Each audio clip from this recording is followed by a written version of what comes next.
My name is Mrs. Cole and I am one of the preschool teachers here at Norma. Today I'm going to be reading Caps for Sale, a tale of a peddler, some monkeys, and their monkey business.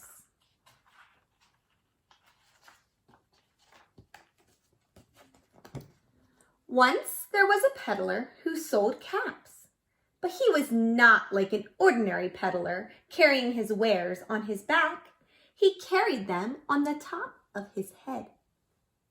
First, he had on his own checked cap, then a bunch of gray caps, then a bunch of brown caps, then a bunch of blue caps, and on the very top, a bunch of red caps. He walked up and down the streets, holding himself very straight so as not to upset his caps. As he went along, he called, "Caps, caps for sale, 50 cents a cap." One morning, he couldn't sell any caps.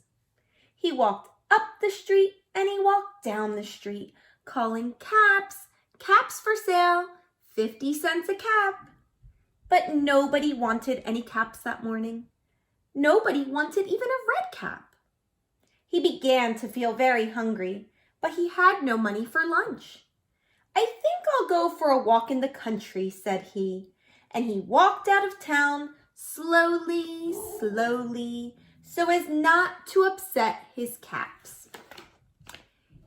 He walked for a long time until he came to a great big tree. "That's a nice place for a rest," thought he, and he sat down very slowly under the tree and leaned back little by little against the tree trunk so as not to disturb the caps on his head. Then he put up his hand to feel if they were straight. First, his own checked cap, then the gray caps, then the brown caps, then the blue caps, then the red caps on the very top. They were all there, so he went to sleep. He slept for a long time. When he woke up, he was refreshed and rested. But before standing up, he felt with his hand to make sure his caps were in the right place. All he felt was his own checked cap. He looked to the right of him. No caps. He looked to the left of him. No caps. He looked in the back of him. No caps. He looked behind the tree. No caps.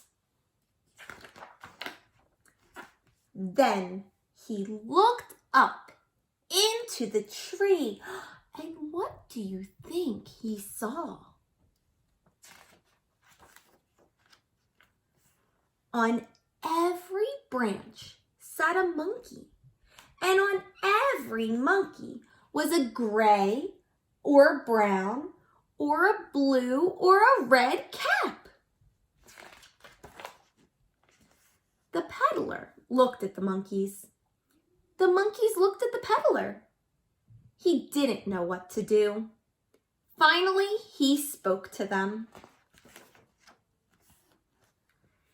"You monkeys, you," he said, shaking a finger at them. "You give me back my caps." But the monkeys only shook their fingers back at him and said, "Tss, tss, tss." This made the peddler angry. He shook both his hands at them and said, "You monkeys, you give me back my caps." But the monkeys only shook both their hands back at him and said, "Tss, tss, tss." Now he felt quite angry. He stamped his foot and said, "You monkeys, you better give me back my caps." But the monkeys only stamped their feet back at him and said, By this time, the peddler was really very, very angry. He stamped both his feet and shouted, "You monkeys, you! You must give me back my caps!" But the monkeys only stamped both their feet back at him and said, "Tsk, tsk, tsk." At last, he became so angry that he pulled off his own cap and threw it on the ground and began to walk away. But then each monkey pulled off his cap and all the gray caps and all the brown caps and all the blue caps and all the red caps came flying down out of the tree.